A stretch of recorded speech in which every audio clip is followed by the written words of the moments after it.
We start the day with talk of peace in Ukraine and European skepticism. Now, that skepticism was triggered by reports that the U.S. and Russia have sidelined both Kyiv and its European allies by reportedly putting together a 28-point plan for peace in Ukraine. The EU's top diplomat, Kaja Kallas, today warned against the plan, saying it did not include a single concession from Russia and that the European Union has a very simple two-point plan of its own. First, weaken Russia, and second, support Ukraine. Kallas made those comments at a meeting of EU defense ministers in Brussels, and they also made it clear Europe will push back against any demands for Kyiv to make punishing concessions. And they added Europe and Ukraine must be consulted on any peace efforts. Take a listen. Peace plan to succeed, it has to be supported by Ukraine and it has to be supported by Europe. If Russia really wanted peace, they would have accepted the unconditional ceasefire offer already in March. The brutal reality is that 26 Ukrainian civilians were killed in Russian attacks yesterday. Russia has repeatedly paid lip service for peace talks, and previous talks fell apart because Russia never made any real commitments. Ukraine's President Zelensky's office has confirmed that it has now received a U.S. draft plan with proposals to end the war without it outlining what those proposals are. In a statement on Telegram, his office said Ukraine has been striving for peace from the first seconds of the Russian invasion, and that it supports all substantive proposals that are capable of bringing about true peace. It goes on to say Ukraine is ready to work constructively with the American side, its partners in Europe, and the world so that the result is peace. Well, senior Pentagon officials were in Kyiv today. Ukraine's Prime Minister, Yulia Sviridenko, earlier posted this message on social media confirming her meeting with Daniel Driscoll, Secretary of the U.S. Army. Zelensky has also confirmed that he held talks with Driscoll today and, quote, discussed options for achieving real peace. And joining me here in the studio now is Arseniy Yatsenyuk, the former Prime Minister of Ukraine from 2014 to 2016. He is now the current chairman of the Kyiv Security Forum. That's a leading voice on Ukraine's national security and on the country's relationship with its Western allies. Prime Minister, it's good to have you here with us. You are aware of what's being reported in the last 24 hours. Let me ask you, is Kyiv being cut out of its own future? Well, not yet, because it's up to Kyiv and up to our European partners, and I hope Americans, to define the future peace between Russia and Ukraine. But there is no intention on Russia's side to cut any kind of peace deal. It's another ploy. It's another sham plan, you know. Russians are just trying to play us. You say Russia's trying to play you. I mean, have you been briefed at all? Do you know anything about these reports of a Washington-Moscow peace plan? Here is the thing. There is nothing new in this so-called ploy or peace plan. It's a completely copycat scenario that was presented by designated war criminal Putin to President Trump in Anchorage. That's what my sources told me in D.C. When you say copycat, you mean that in these 28 points, Ukraine is going to be required to give up territory? Well, in these 28 points, Ukraine is going to capitulate. That's an issue. You can use different kind of definitions and languages, but in the end, it's a crawling capitulation. You are the former Prime Minister. I want to ask you what you're seeing right now with Mr. Zelensky. He is embroiled in his own scandal right now. There's a corruption scandal. Do you think that makes him more vulnerable to any type of demands made by the Kremlin coming perhaps via the Americans? Well, let me put it this way. Corruption in times of war is disgusting, immoral, and unacceptable. And those who committed corruption crimes have to be behind the bars. But the good news is that, look, for the first time in the Ukrainian history, an anti-corruption agency, this was established under my auspices as a prime minister, started an inquiry against high-profile Ukrainian officials, members of the government, and different cronies. So the thing is that even in the times of war, Ukraine is fighting against corruption. So you don't think Zelensky is weakened, though, because of this? Some bad actors try to misuse this issue in order to exert an additional pressure on Ukraine and on Zelensky. But this won't play like this. Let's talk about how the war is going. It's not going as well as your military would like it to be. Does that make your negotiating position weaker? Look, this war has been going on for 12 years, sir. An all-out war that Russia waged against Ukraine is for 4 years. So could you imagine what's going to happen with every country in the European Union facing these kind of challenges? It's unimaginable. But yes, we are tired, we are exhausted, we are drained, but we are not broken. Russians do have a lot of manpower, which is cannon fodder. They have the lifeline provided by China. And that's the very reason why we need more ammo and more financial support from the United States. And as of now, Americans are reluctant to provide this kind of support. And this brings me to my next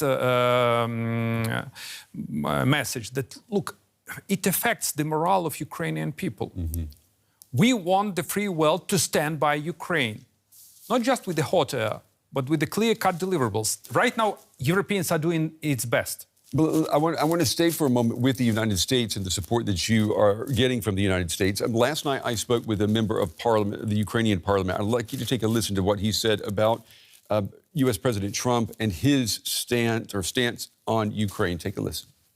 I can't blame President Trump that he was pushing Ukraine to something unacceptable. And I hope he will continue to be in the mood to have a real peace, not a ceasefire in Russian interest. So I really want to thank President Trump for his efforts trying to achieve peace. But to achieve peace, this agreement should be in Ukrainian interest too. And I think he realizes this. Mr. Prime Minister, do you trust U.S. President Trump not to betray the interests of Ukraine? A few weeks ago, I was in D.C. The D.C. is slightly different, let me put it this way. And there is a new sheriff in the town, and there are new rules of the game. So the thing is that we are not allowed to give any kind of excuse to this administration to turn its back on Ukraine. So that's the reason why I understand that we have to stay on message. In terms of trust, I trust only in actions. Only actions matter, not words. Well, are the president's actions making you more or less trusting of his support? Look, as of now, he didn't turn his back on Ukraine. He is still undecided, let me put it this way. But we still enjoy the bipartisan support in the US. Look at this sanction bill. And Americans are facing midterm elections. I won't say that Ukrainian issue would be a major issue in these midterm elections, but this would dramatically and severely affect the US stance, because the world is watching where Americans are, whether they are ready to support sovereign nation Ukraine, whether they are ready actually to bring to justice Russians, and whether they are ready to call out Russians as an aggressor. So it's about the US reputation, and it's about personal reputation and legacy of President Trump. So my gut feeling is that he doesn't want to be a loser. He wants to be a winner. And He doesn't have to win another election, though. well, look, but it's all about history. Do you think he really cares, though? Do you think that that's what's going to motivate him or U.S. voters, for that matter? You know, he cares about himself. He do really cares. And that's the reason why he wants the Nobel Prize. And I would be happy for Trump to get this Nobel Prize, but not like Kissinger with Vietnam Peace Accord, but with a durable, fair, and just peace. Well, let me ask you about this durable and just and fair peace. What are Ukraine's red lines tonight? I mean, what is out of the question for you if you want to achieve peace? You know, here is the thing. I've been always asked about these red lines and some kind of concessions. And I can't figure out what kind of concessions Ukrainians can make.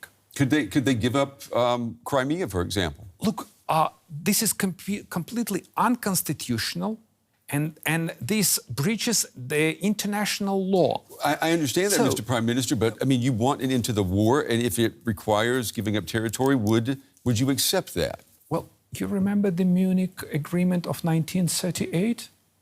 I learned about it in history class, yes. Correct. Yeah. So this was the similar type of agreement.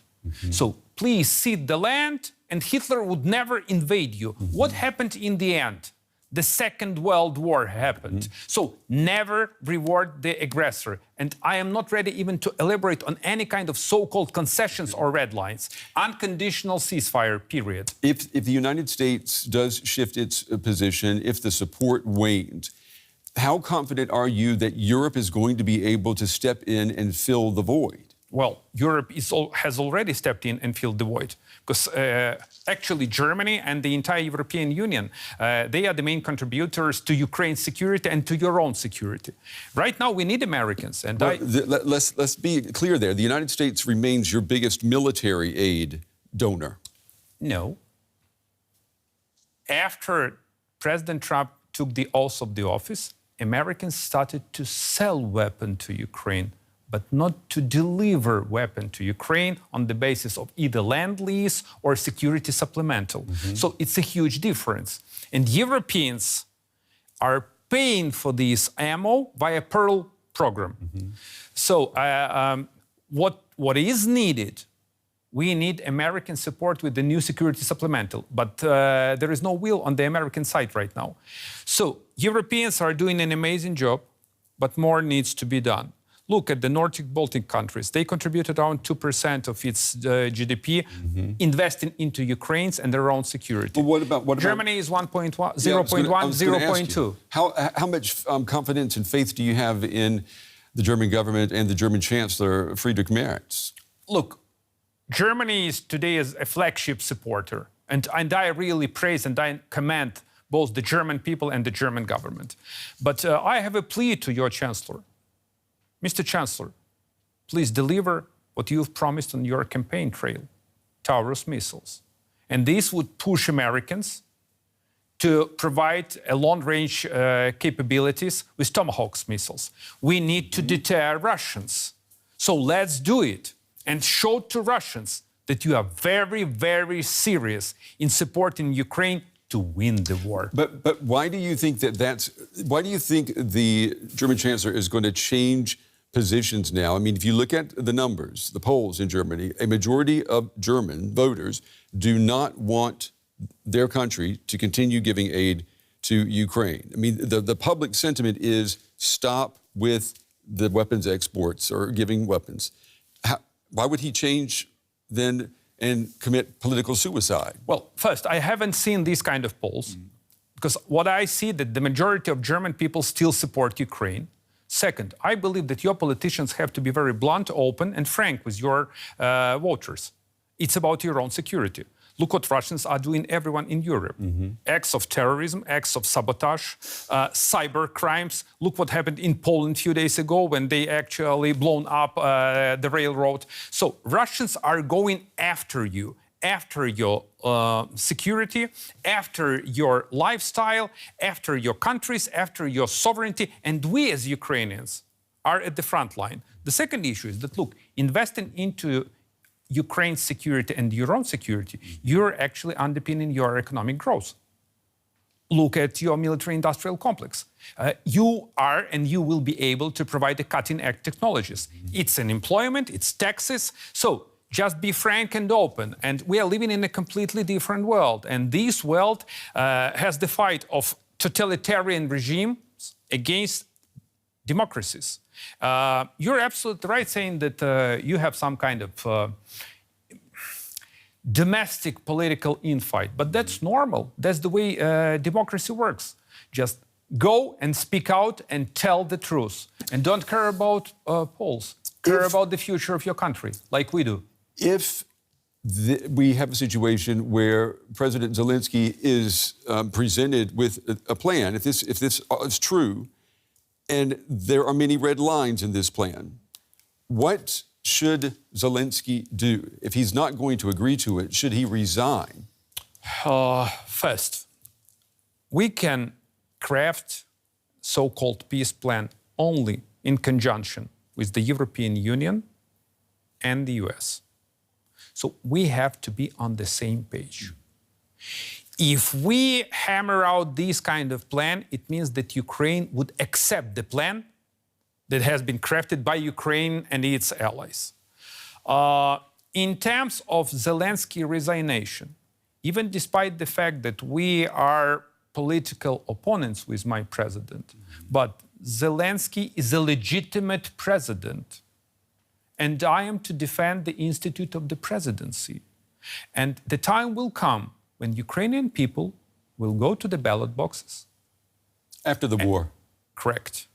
And hold free and fair elections. And they will decide who's going to run the presidential administration, I mean, who's going to be in the office of the president and who's going to be in the parliament.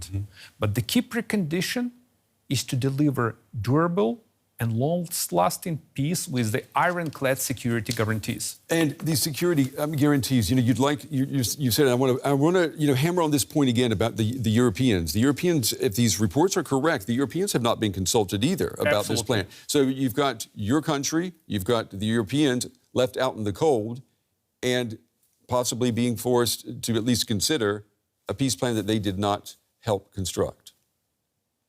That puts you and the Europeans on the same side. So it brings me back to square one. We need to craft a joint plan. Otherwise, it doesn't work. It has nothing to do with a peace. It's a sham and ploy plan. What is your message then to President Trump tonight? Because he seems to be the one holding the cards here, at least in terms of whether or not Ukraine is going to be consulted on its own future. My message to the President of the United States, Mr. President, we really want you to succeed. We really want you to have a very strong legacy. And to get this kind of legacy, you need really to support Ukraine and to be on the right side of history. You have a lot of tools and leverage. You can deliver. You really can deliver a just and fair peace. Mr. Prime Minister, we appreciate you taking the time to talk with us today and for coming into the studio. Thank you. My pleasure, sir. Thank you. Thank you.